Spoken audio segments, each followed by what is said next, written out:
Bueno, martes 17 de septiembre seguimos con el taller y seguimos aprendiendo del tabernáculo de Moisés, aprendiendo de la palabra de Dios. Y el objetivo de seguir aquí en el tabernáculo precisamente es la base para poder conocer los muebles, poder conocer materiales y poder conocer este camino que es Cristo Jesús. Dice Jesús que Él es la puerta, dice Jesús que Él es el camino, que Él es la verdad, que Él es la vida. ¿Cómo aprender más de Él? Precisamente es yendo a la palabra. Ahí es donde el Padre en el Antiguo Testamento dio un ejemplo o dio un mapa de quién era el Hijo, dio a conocer a su Hijo. Desde el Génesis, el Padre da a conocer a su Hijo. Hasta el Apocalipsis, el Padre da a conocer a su Hijo. Y una vez que nosotros conocemos al Hijo, una vez que ya somos salvos, que aceptamos a Jesús en nuestro corazón y estamos más interesados en tener una comunión con Él, en conocerle más, el Hijo nos va a ir revelando al Padre, nos va a ir dando a conocer al Padre. Entonces, esta parte es cíclica. Hay momentos en que conocemos partes de Jesús y Jesús nos abre sus tesoros y nos da a conocer al Padre. Y hay momentos en nuestra vida en donde nos sentimos en calma, nos sentimos en paz y sabemos que Él es Dios todopoderoso y que tiene el control de todas las cosas. El problema más grande, el problema más pequeño, Él sigue teniendo el control de todas las cosas y ahí es donde Él pone paz en nuestra mente, en nuestro corazón. Pero esto no lo podemos experimentar si no nos metemos en su palabra, si no nos metemos en oración, si no tenemos una experiencia, como viene aquí en la palabra de Dios, como viene aquí en la Biblia, no tenemos una experiencia con cada mueble del tabernáculo. El tabernáculo estaba hecho con 7 muebles. Y estos 7 muebles nos habla de la estatura del varón perfecto. Entonces, quiero retomar una cita, eh, quiero retomar una cita que es con esta parte de que Jesús es el tabernáculo. Eh, el día de hoy espero que sea una introducción a donde nos estamos graduando. El taller pasado, el martes pasado, estuvimos viendo el velo que separa del lugar santo al lugar santísimo. Entonces ya vimos esta parte del velo. Una vez que pasamos este velo, entonces nos encontramos en el lugar santísimo. En el hebreo dice que es el lugar santo, santo. Obviamente la traducción en español dice el lugar santísimo. Entonces, santo, santo es doble santo. Y es la estatura más alta en el tabernáculo. Es como llegar a la cúspide, llegar al final de la carrera que hablaba Pablo, llegar a la experiencia con este mueble, que es el arca del pacto y el propiciatorio. Hasta ahorita hemos visto 5 muebles en todos estos 2 años que llevamos de taller.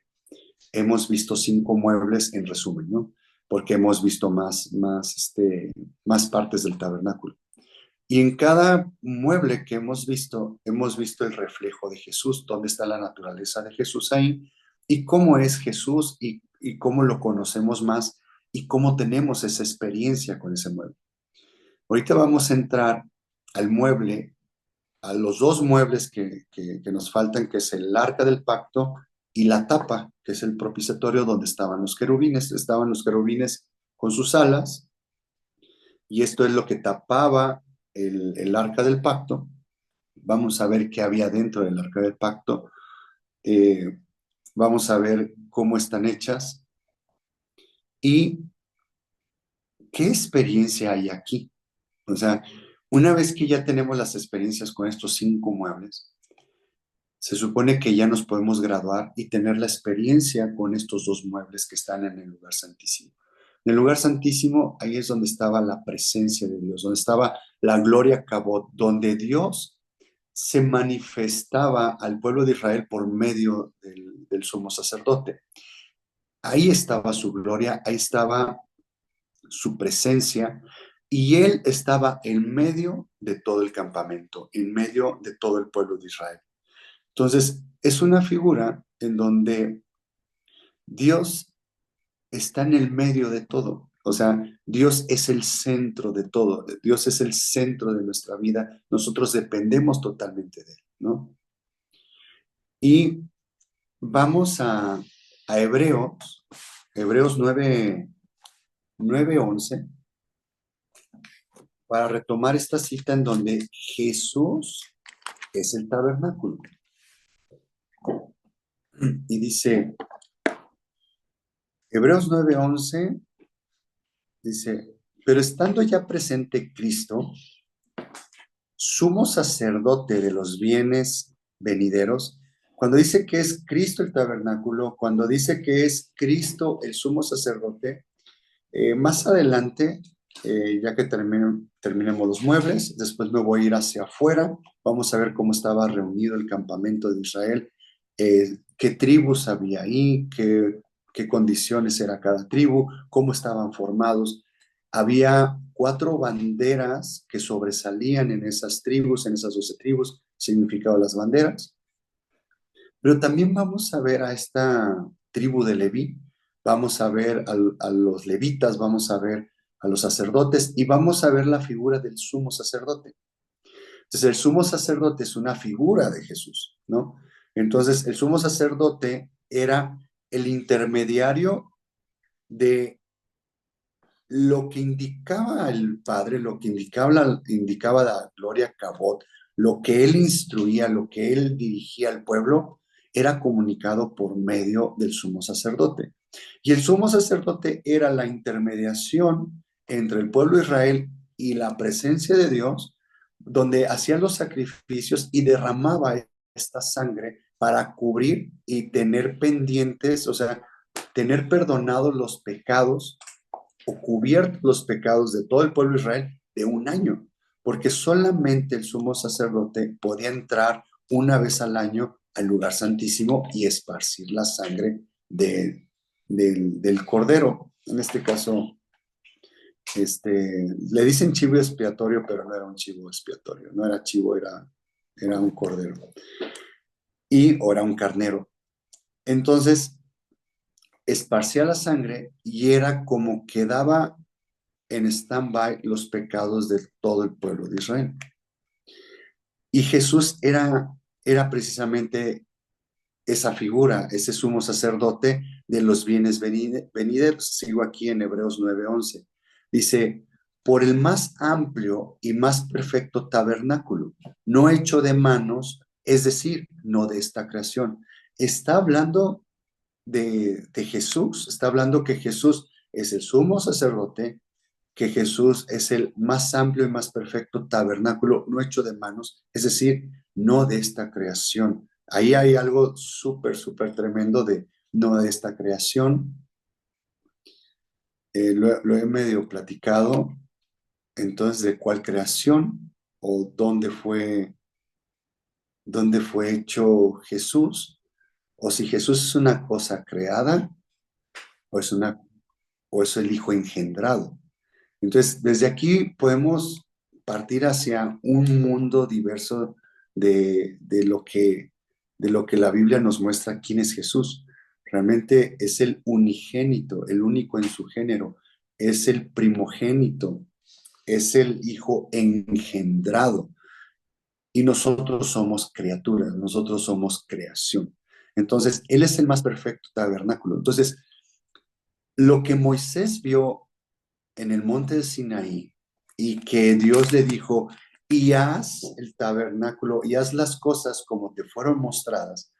Quiere decir que Dios tomó a Moisés, se lo llevó para arriba y le mostró el tabernáculo, le mostró el trono, le mostró a Jesús mismo. En ese momento Jesús era el Verbo, era Dios, pero le mostró al Hijo. Y entonces ya baja Moisés después de los 40 días, ¿no? la primera vez que baja, encuentra al pueblo de Israel alabando a un becerro y estaban alabando a dioses, se enoja, tira, traía las tablas de la ley y las tira, se rompen las tablas de la ley.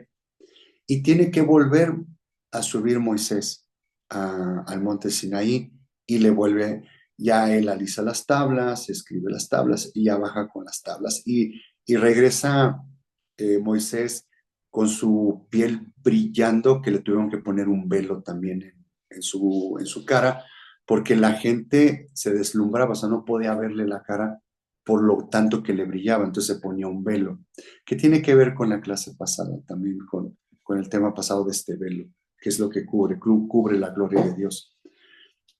Entonces, aquí en Hebreos 9:11 muestra que Jesús es el tabernáculo. Vamos a Apocalipsis y como ya estuvimos viendo los muebles, recuerdan que vimos vamos a Apocalipsis 1. Estos muebles, que también ya lo he platicado, Dios le fue revelando a Moisés estos muebles de arriba hacia abajo, de la cabeza a los pies. Si es la estatura del varón perfecto, quiere decir que el arca del pacto y el propiciatorio están a nivel de la cabeza. Y el altar de bronce donde se quemaban los animalitos, donde se hacía el sacrificio, donde bajaba el fuego, es al nivel de los pies. Entonces, Jesús precisamente es ese tabernáculo y cuando nosotros vamos a la cruz, cuando vamos a pedir perdón, cuando somos un sacrificio, cuando hay derramamiento de sangre, es porque vamos al nivel de los pies de Jesús, en donde está este mueble de bronce, donde estaban estos holocaustos, donde se derramaba esta sangre para cubrir los pecados. En nuestro caso, vamos a los pies de Jesús para clamar la sangre de Jesús y que nuestros pecados sean borrados y sean echados a sus espaldas y que nunca más se acuerde de ellos. Vean aquí en Apocalipsis 1:11, voy a leer del 1:11 hasta el 16, del 11 al 16 voy a leer.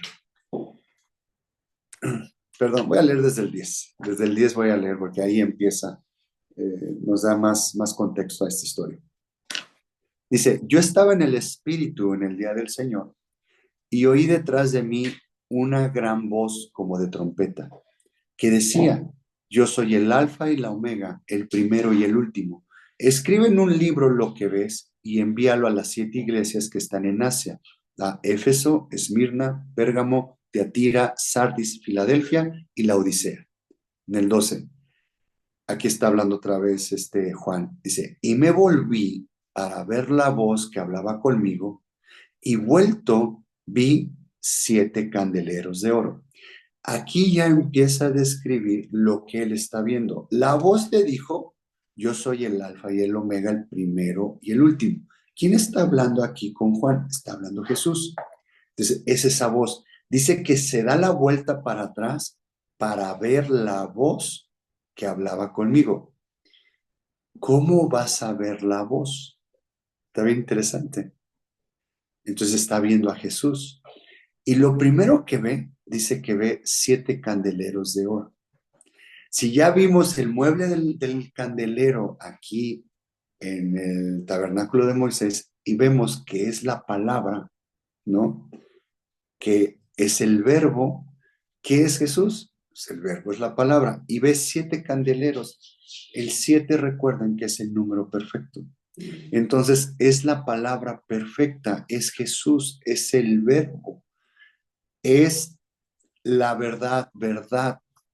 O sea, no sé si está bien dicho en español así. Bueno, aquí en México diríamos es la neta, ¿no? O sea, no hay otra cosa, no hay más verdad que Jesús. Por eso es que es la verdad completa, absoluta. Y, y nosotros creemos que conocemos la verdad, creemos que sabemos la verdad, o tenemos nuestra propia verdad, o tenemos nuestra propia versión, o tenemos la parte que nuestros ojos ven de ciertos actos. Depende con qué ojos lo veamos, es esa nuestra verdad.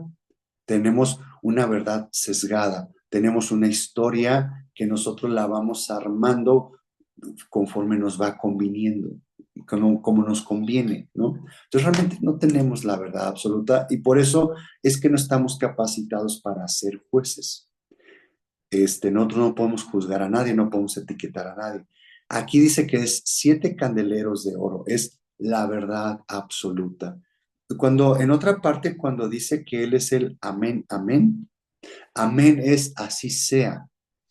Cuando dice es amén, amén, es si lo interpretas como así sea, más bien es la verdad, verdad. Ese es el amén. Cuando nosotros decimos amén, es como diciendo así sea, o es cuando decimos que si estamos platicando algo, ¿verdad? Y cerramos con esta palabra, ¿verdad? Como un acierto, es verdad, verdad. Es la verdad absoluta, ¿no? Esto tiene que ver con los 7 candeleros de oro. En el versículo 13 dice, y en medio de los 7 candeleros, dice, a uno semejante al Hijo del Hombre.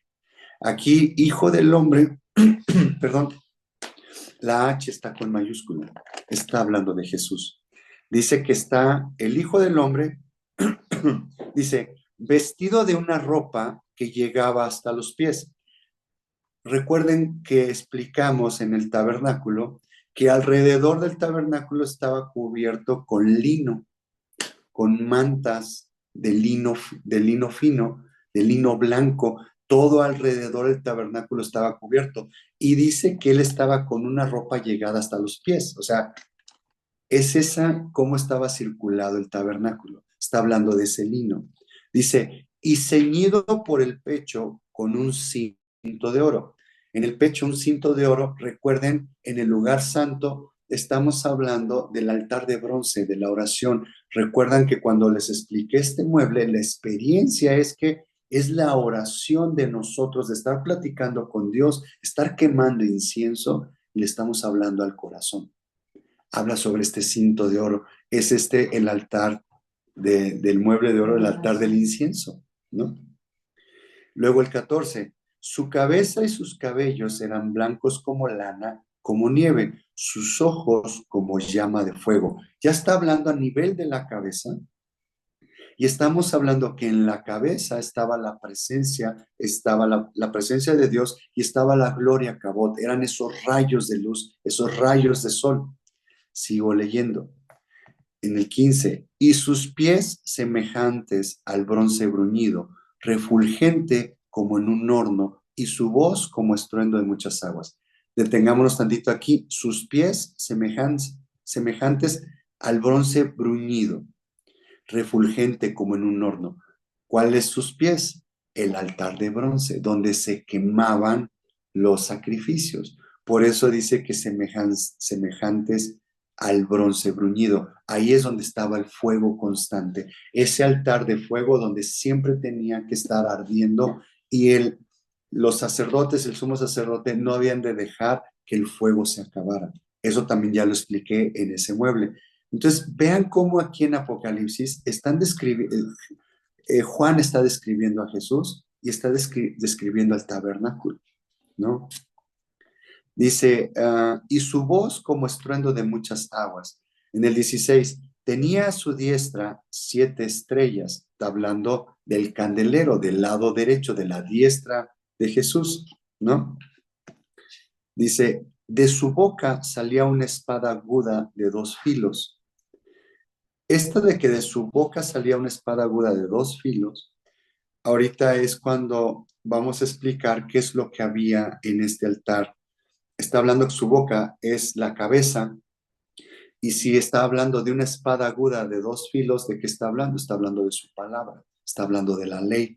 Y ahorita vamos a ver qué había en esta arca del pacto. Está hablando del arca, ¿no? Y su rostro era como el sol cuando resplandece en su fuerza. Ahí estaba la gloria cabot, ahí estaba la presencia de Dios. Era parte de este rostro. ¿Se acuerdan? En esta mesa de los panes, ¿cómo le llamaban? Los panes del rostro. porque estaban cara a cara en la presencia de Dios. Por eso es que su rostro como el sol cuando resplandece con su fuerza. Era la gloria, es esta gloria a cabo, ¿no?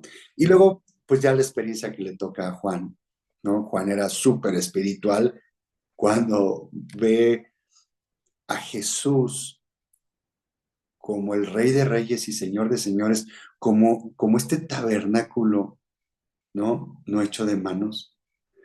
Recuerden que Juan vivió con Jesús 3 años y medio, lo siguió, y dicen que era el amado, el que se recostaba en su pecho, era Juan. Muere Jesús y Juan ve a Jesús resucitado. Bueno, a Juan también le toca la parte cuando está caminando con Jesús, le toca en el monte de la transfiguración, que quedan cegados y sus ropas quedan blancas, ¿no? También le toca esa experiencia, le toca la experiencia cuando lo ve resucitado, 40 días estuvo apareciéndose Jesús, pero cuando tiene esta experiencia aquí, en Apocalipsis, y describe y lo está viendo como el tabernáculo, ya lo está viendo como con todo ese poder, dice que sale fuego, que 7 estrellas, o sea, lo ve al tabernáculo perfecto. Vean lo que le pasó a Juan, que no le había pasado antes esto. En el 17, cuando le vi, caí como muerto a sus pies, ¿no? Y él puso su diestra sobre mí diciéndome, no temas, yo soy el primero y el último. Tuve una experiencia muy diferente, Juan, aquí.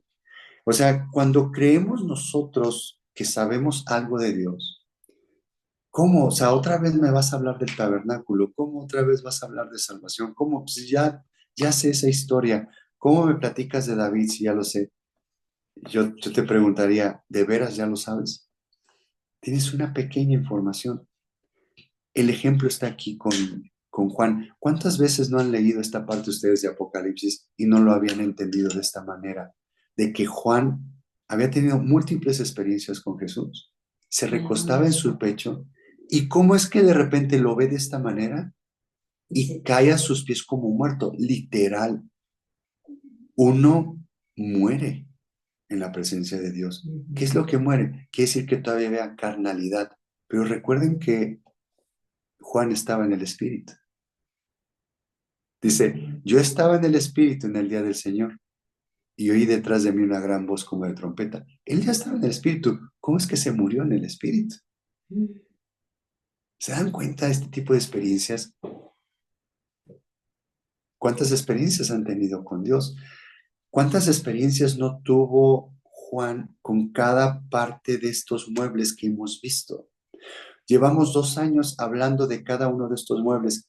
¿Qué tanto en estos 2 años hemos tenido experiencias con cada uno de estos muebles? ¿Qué tanto hemos tenido experiencias con Jesús? Hay que preguntarnos eso. ¿Cuándo has sentido en tu cuarto de oración que has caído como muerto porque la presencia de Dios está en tu cuarto de oración? No, es que eso es en otros tiempos. Es que eso era para Juan. ¿En serio? Si Jesús es el mismo ayer, hoy y siempre, o sea, quiere decir que todo lo que vemos en la palabra de Dios es para hoy. ¿Cuánta carnalidad hay en nosotros que no hemos sido quitado de esos velos para poder ver su presencia, para poder ver esa voz que nos instruye, esa voz que nos dice qué hacer, esa voz que nos dice, perdona, y no le hacemos caso y no podemos perdonar. ¿Por qué? Porque no hacemos ni el esfuerzo de decirle, Señor, enséñame a perdonar, ¿no? Entonces, tenemos un montón de experiencias por delante con cada uno de estos muebles. Y ahorita llegamos ya a la crema de la crema de los muebles. Llegamos a la cabeza. ¿Y qué creen? Para mi gusto, sería el mueble más humilde. Porque ahí es donde nosotros nos olvidamos de nosotros mismos y nos tiramos como muertos ante el gobierno, la soberanía, la presencia, la ley, la palabra de Dios. Es donde dejamos de amar las cosas de este mundo y donde nos encontramos totalmente enamorados de Jesús, enamorados de su gobierno, enamorados de su voluntad. Y eso no pasa en nosotros como seres humanos. Hay demasiado orgullo todavía en nosotros, hay demasiada muerte, demasiado odio, demasiada oscuridad en nosotros, que no nos dejamos ser eh, exhibidos por estos rayos de luz, por estos rayos de justicia. Por eso les comentaba que el mueble del que más me gusta es el mueble de los panes, porque es la oportunidad de poner en práctica la palabra, la teoría, de ir en oración, de estar en oración, de estar en estudio y poner en práctica. Y es donde cuesta mucho trabajo el poder ir a perdonar, el poder ir a pedir perdón, el poder reconocer que uno está mal y que mi verdad es una verdad sesgada. Realmente no conozco yo bien a Jesús. Entonces, no sé si se acuerdan, mucho cristiano usamos me incluyo, muchos cristianos usamos este versículo donde dice, y conocerás la verdad, y la verdad nos hará libres o te libertará, ¿no? Conoce, dice, conocerás la verdad. ¿Quién es la verdad? ¿Quién la conoce? ¿Quién es la verdad? ¿Quién es el verbo? Es Jesús. Realmente conocemos a Jesús. ¿Por qué todavía no podemos ser libres de amargura? ¿Por qué todavía no podemos ser libres de una enfermedad en el cuerpo? ¿Por qué todavía no podemos ser libres de envidia? ¿Por qué todavía no podemos ser libres de ira, de contienda? Porque todavía no conocemos a Jesús. El leer un versículo en la palabra de Dios, eso no es conocer la verdad. El ser salvos, tuve una experiencia con un poquito de que yo conozco a Jesús. Realmente, cuando soy salvo, no conozco a Jesús plenamente. Entonces, debo tener esta experiencia con cada uno de estos 7 muebles. Conocer, experimentar, llevarlo a cabo en esta tierra, aquí, hoy en día, y voy conociendo más a Jesús. En el lavacro, que es el agua, que es de los que estaba hecho de espejitos de las que oraban afuera de la puerta del templo, habla que es un espejo la palabra. Quiere decir que conforme yo vaya estudiando más la palabra, yo vaya más en oración, la palabra me va a mostrar mis errores, no los errores de mi prójimo. Entonces voy conociendo un poquito más en qué circunstancia estoy y en qué circunstancia está mi prójimo, está la situación, quién es Jesús y quién soy yo. Entonces ahí empiezo a ver que Él es realmente santo y que yo soy un pecador. Y que gracias a su sangre, Él me cubre, me limpia y es una forma en la cual yo puedo entrar en su presencia por medio de la sangre de Jesús. No por mis actos, no por lo que yo sé de mí, no por lo que yo tengo teoría de la Biblia. Es por la sangre de Jesús que yo puedo entrar en su presencia. No es cómo me comporte. Entonces, si yo quiero estar más tiempo en su presencia, pues más debo ir a pedir perdón, clamar la sangre para que me limpie de mis pecados, de mis rebeliones. ¿Se acuerdan de este versículo? Al que más se le perdona, más ama. No quiere decir que es, aquel que fue sicario, aquel que fue una vida súper dañada, ¿no? Tuvo que ser un súper pecador y por eso ama más a Jesús. No, entre más yo voy a mi cuarto de oración, entre más yo voy a los pies de Jesús, entre más lo conozco y experimento su perdón en mí, más lo voy amando, más lo amo. No se refiere a que tuviste que llevar una peor vida no es competencia de quién pecó más o quién hizo el pecado más grave. No, no es competencia. Simplemente un mal pensamiento ya es pecado. Simplemente el chisme ya es pecado. Entonces, si yo soy súper chismoso, pues entre más vaya yo a entregar mis chismes y sean cubiertos con la sangre de Jesús, más voy a amar a Jesús. que aquel que viene del barrio, que viene de bandas, que viene de cometer delitos, pero es salvo y ya nunca más va a pedir perdón de otras cosas, pues ya nada más ahí se va a quedar. Va a haber más de mi parte un amor con Jesús porque voy todos los días a mi cuarto de oración, voy a sus pies, clamo su sangre.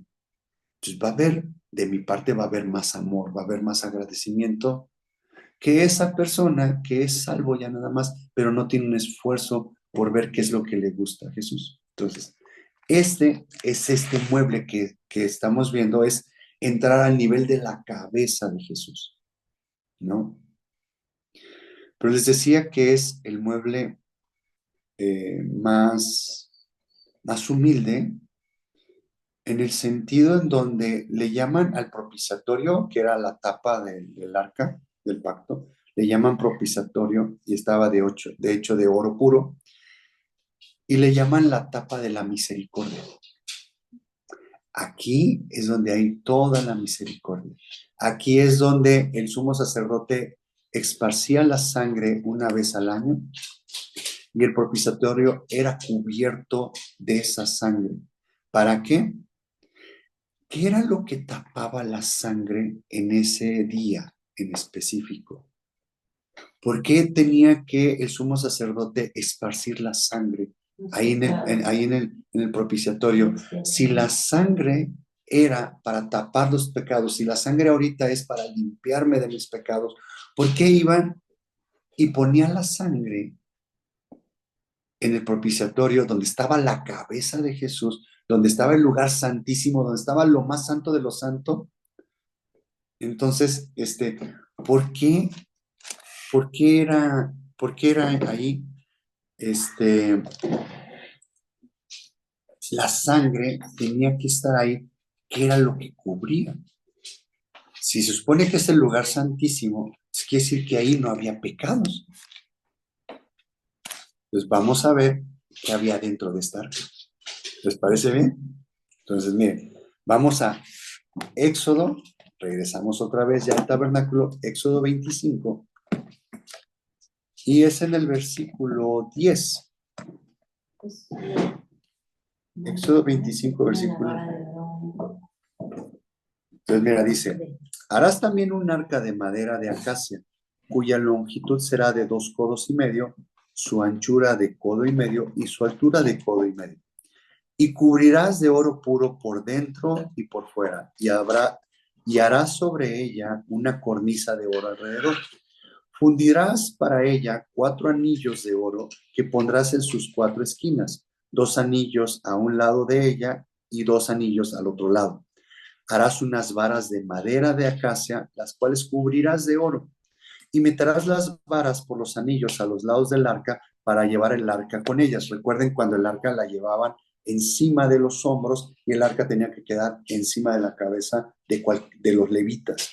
Para eso eran estos anillos, eran estas varas para ponerlas aquí. Más adelante vamos a ver el significado de estos anillos, la cornisa que dice que es alrededor. Cuando les hablé de las coronas, le hablé de esta cornisa, dónde se encuentran las coronas que habla Apocalipsis, que dice que le tiraremos nuestras coronas a Jesús. No todos tienen coronas, las coronas están a nivel del lugar santo, el lugar santísimo. Habla de esa cornisa y por ahí metían las varas que llevaban el arca sobre los hombros, que es el gobierno de Dios, la autoridad de Dios debe estar sobre nuestra cabeza, sobre nosotros. A eso se refiere con esto. Dice: y pondrás en el arca el testimonio que yo te daré, y harás un propiciatorio de oro fino. Aquí ya está hablando de otro mueble, está hablando de la tapa, cuya longitud será de 2,5 codos y su anchura de 1,5 codos. Y harás también 2 querubines de oro, labrados a martillo, los harás en los 2 extremos del propiciatorio. Harás pues un querubín en un extremo y un querubín en el otro extremo. De una pieza con el propiciatorio harás los querubines en sus 2 extremos. Imagínense una barra, un lingote de oro, cuadrado, un lingote de oro, y de ese lingote de oro a puro martillo, era que salieran estos querubines labrados. Dios instruyó a alguien para hacer esos tipos de trabajo, le dio arte, les dio su espíritu para que pudiera hacer este labrado. Sigo leyendo. En el 20, y los querubines se extenderán por encima las alas, cubriendo con sus alas el propiciatorio, sus rostros el uno enfrente del otro, mirando al propiciatorio los rostros de los querubines. O sea, ellos estaban viendo hacia el propiciatorio, estaban las alas, estaban viendo uno con otro, viendo hacia el propiciatorio. ¿Qué estaban viendo? Realmente ahí es donde estaba la gloria, cabot de Dios, donde estaba la presencia de Dios. Sigo leyendo. Y pondrás el propiciatorio encima del arca, y en el arca pondrás el testimonio que yo te daré. El 22, y de allí me declararé a ti, y hablaré contigo de sobre el propiciatorio. Dice, ahí yo voy a estar y voy a hablar contigo de sobre el propiciatorio. O sea, estaba el arca, el propiciatorio, y él estaba aquí. Encima. Aquí estaba, encima. Entonces los querubines siempre estaban viendo a Dios. Era el rostro de Dios, por así decirlo, ¿no? De entre los dos querubines que están sobre el arca del testimonio, y todo lo que yo te mandaré para los hijos de Israel. Desde ahí Dios hablaba, le hablaba al sumo sacerdote, y ya el sacerdote le daba las instrucciones al pueblo de Israel. Ese sumo sacerdote es una representación de nuestro Señor Jesucristo. Nosotros, dice, nadie llega al Padre si no es por mí, ¿no? Entonces, para que nosotros lleguemos a la presencia del Padre, llegamos a la presencia del Padre por medio de Jesús, pero no llegamos a Jesús así como así. Tenemos que llegar a un proceso, tenemos que ir a los pies. El sumo sacerdote no llegaba al lugar santísimo con las manos vacías. Él llegaba con un recipiente lleno de sangre que trajo desde el altar de bronce.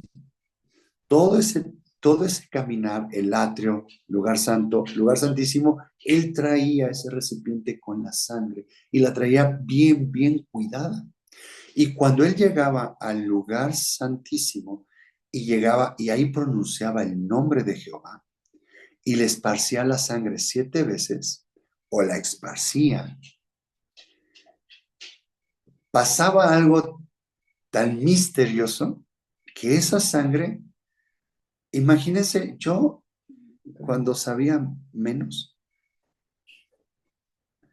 yo me imaginaba esa acción y lo veía esparciendo la sangre. Yo decía, ¿a qué olía ahí? Porque era un manchadero de sangre. Si tú agarras y esparces sangre, pues haces un salpicadero de sangre. En los comentarios judíos, en ese boca y boca de los judíos, se explica que el sumo sacerdote esparcía la sangre y todas esas partículas, esas gotas de sangre que estaba como rocío de sangre, esas gotas de sangre quedaban como suspendidas en el aire y como imán llegaban y cubrían todo el propiciatorio. Eso yo lo entendí cuando me explicaron una vez cómo pintan ciertas cosas con electroestática. Meten metal, hay una nube de polvo de pintura, ubican las rejas verdes que se ponen, es como una nube de polvo de pintura, le meten electricidad a ese metal y ¡fum!, jala las partículas y se pinta la reja. Pero es una pintura como de polvo que se pega a la reja y eso protege a que no se oxide el metal. Y es una forma de pintar que dura años y años. Entendí esta parte de lo natural, de cómo ahora pinta el humano y jala. Así imagínense cuando él esparcía la sangre, quedaban las partículas y cubría el propiciatorio completo.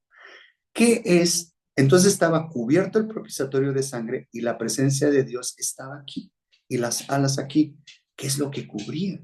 ¿Qué es lo que había en el arca? Vamos a Hebreos 9:4. Tengo aquí una alumna que sí sabe que hay en el arca, pero no la dejo contestar.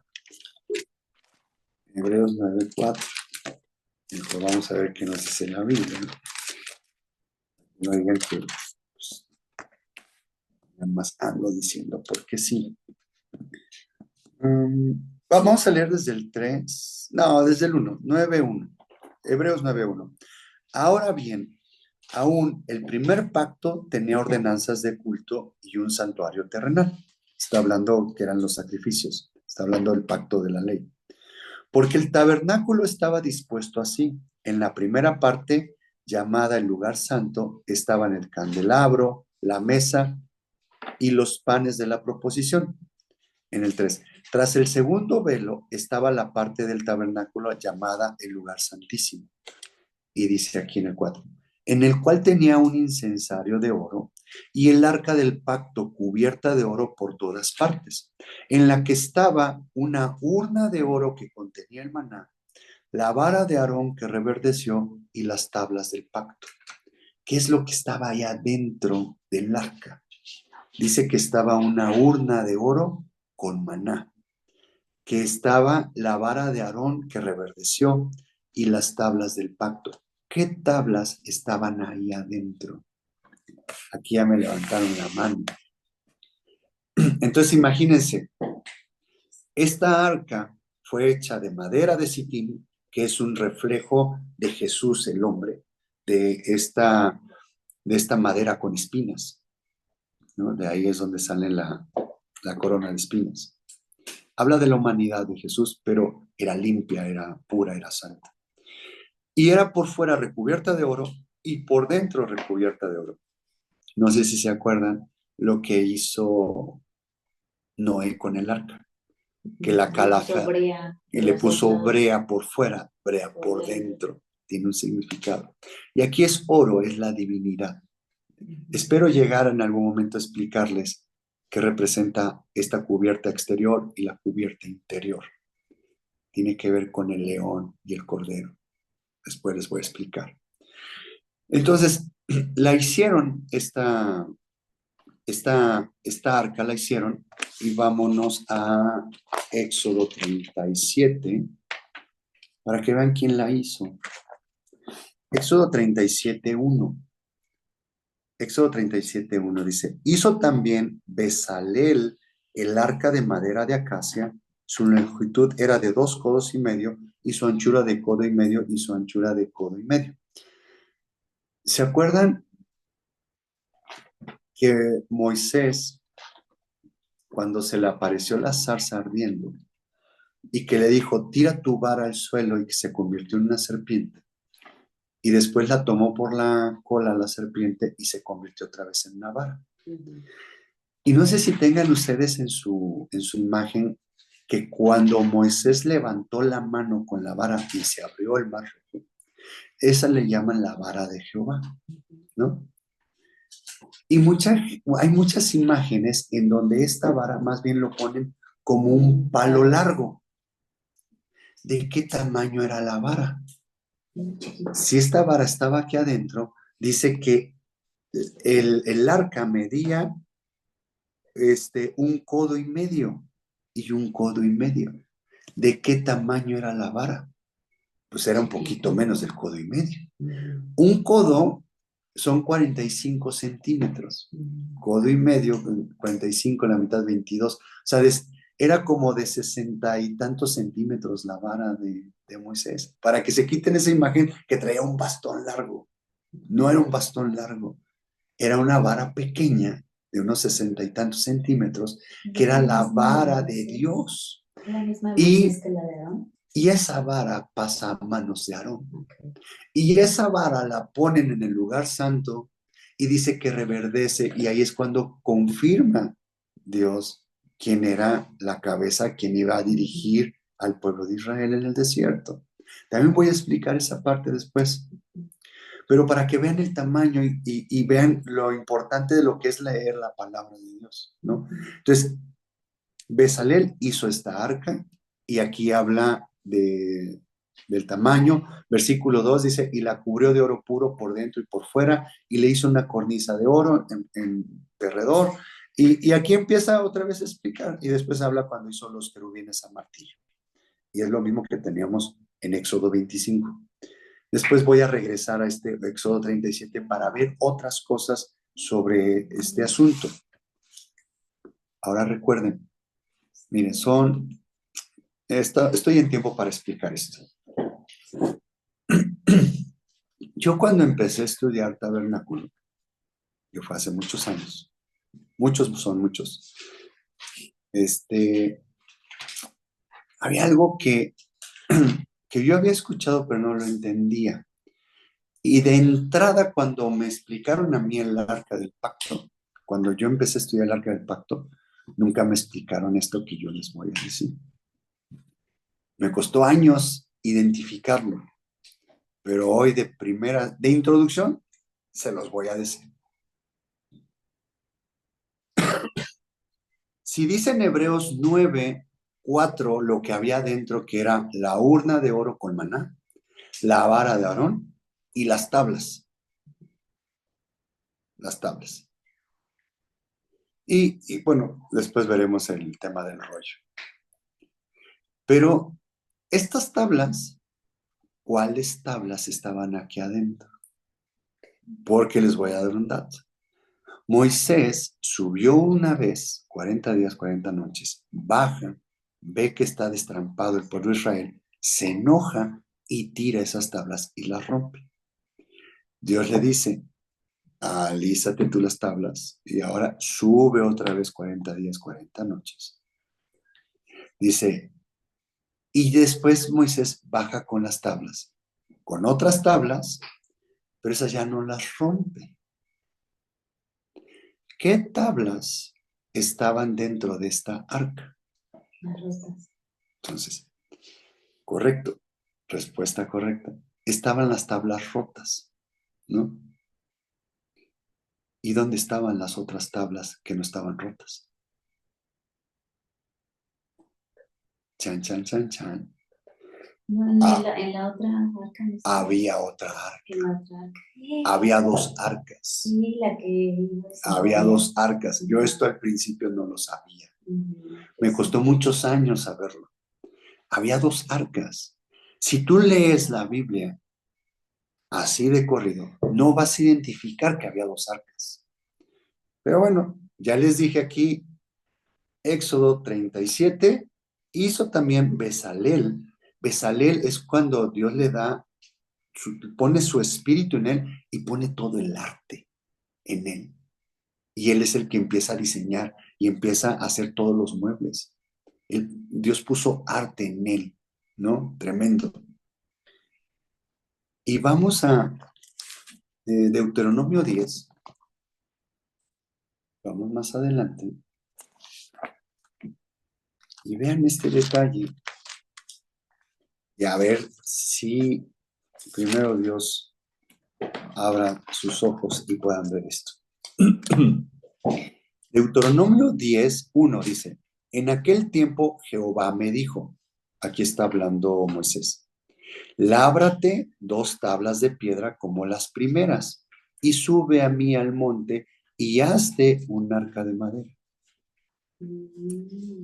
Aquí le está hablando de la segunda vez que sube Moisés al monte y dice, tú lábrate 2 tablas como las primeras y sube a mí al monte y hazte un arca de madera.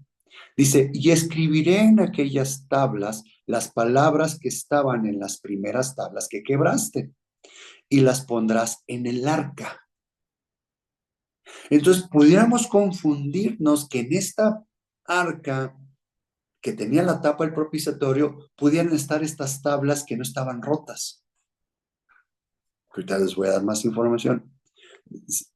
E hice, aquí dice Moisés, e hice un arca de madera de acacia. Sitín, dice el... Madera de sitín. Si vemos en Éxodo 37:1, dice, hizo también Bezalel el arca de madera de acacia. Hay 2 arcas. Una la que hizo Moisés y otra la que hizo Bezalel. En la primera vez que estoy hablando del arca del testimonio, lo estoy hablando de las 2 arcas. Es un tema que a mí me costó muchos años y quiero compartirlo. Tan emocionado estoy que quiero compartirlo, la primera introducción que tengan con las arcas. ¿Besa qué? Bezalel. Y esta arca de Bezalel la cubrió con oro por fuera y por dentro. Moisés no cubrió con oro esta arca. Dice, e hice un arca de madera de acacia y labré dos tablas de piedra como las primeras y subí al monte con las dos tablas en mi mano.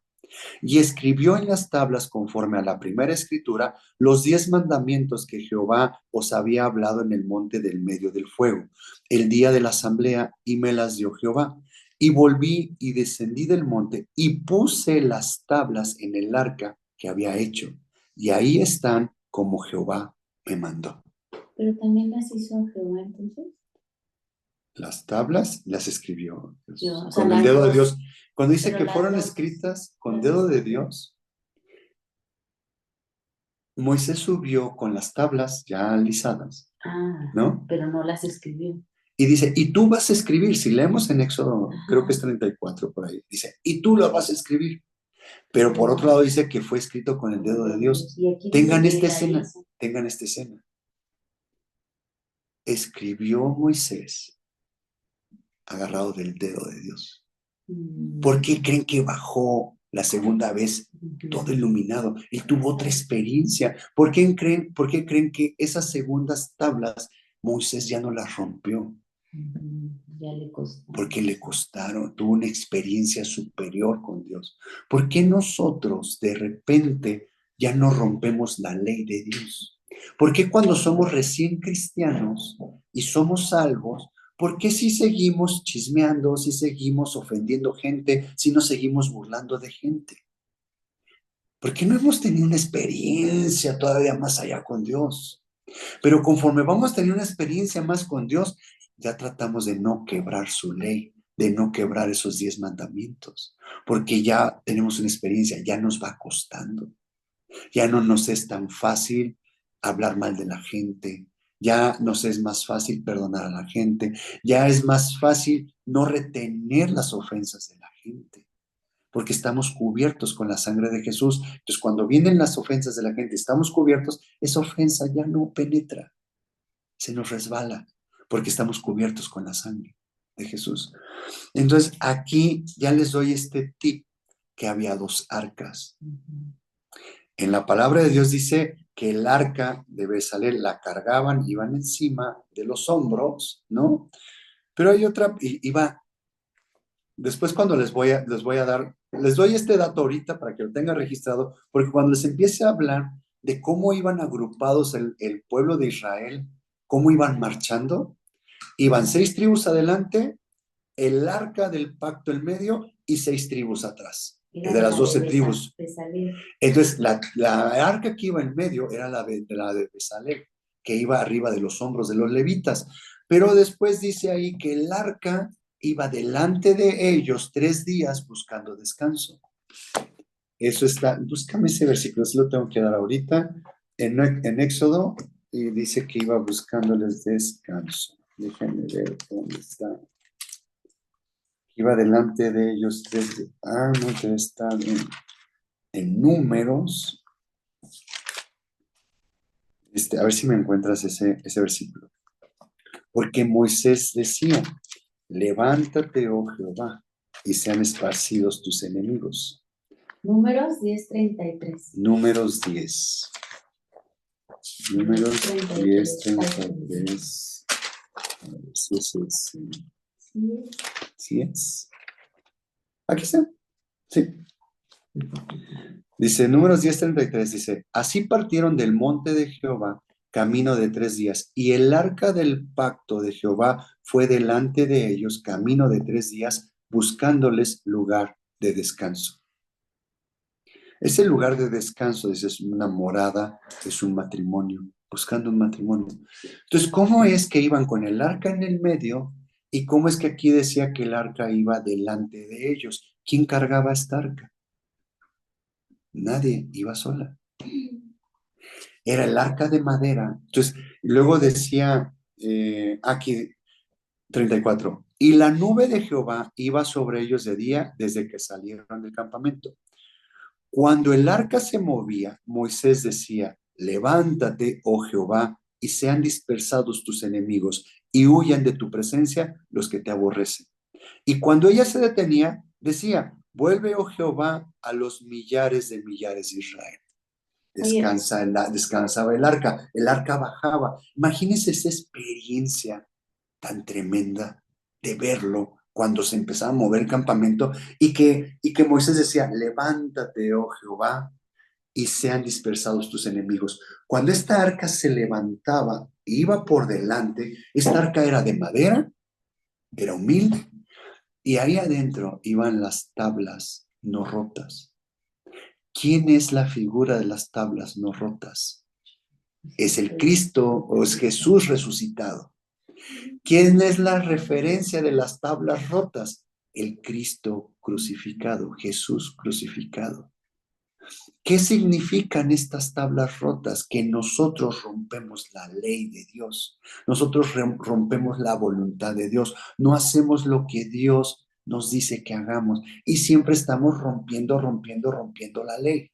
Y por eso estamos clamando su sangre. Por eso es que la sangre se esparcía en el propiciatorio y Dios, Jehová, el Padre, para ver hacia abajo, que ahí estaban las tablas rotas, que la tapa, que era lo que estaba cubriendo, ¿qué es lo que veía el Padre? La sangre del animalito. Nosotros somos unas tablas rotas para que el Padre nos vea y entremos en su presencia, solamente sí o sí es por medio de la sangre de Jesús. Vean qué tan importante es ir otra vez a los pies, es ir otra vez al altar de bronce, regresar a sus pies, entrar a sus atrios con acción de gracias, en agradecimiento, entrar y arrodillarnos y clamar la sangre. ¿Para qué? Para que el Padre no vea las tablas rotas, el Padre vea esas tablas completas, que vea cómo es que se está justificando todo nuestro pecado en nosotros y podemos entrar en su presencia. Por eso es que fue partido ese velo y podemos entrar por medio de Jesús a la presencia de Dios y no ser destruidos. Como ven, no sé qué tiempo llevo, pero ya, quisiera hablarles más cosas. el próximo. ¿Se dan cuenta? Bueno, me despido de los que están por internet de la grabación. Nos despedimos, nos vemos el próximo martes. Y esta es una pequeña introducción a lo que es el arca del pacto. Había dos arcas, súper interesante. Hasta luego, saludos.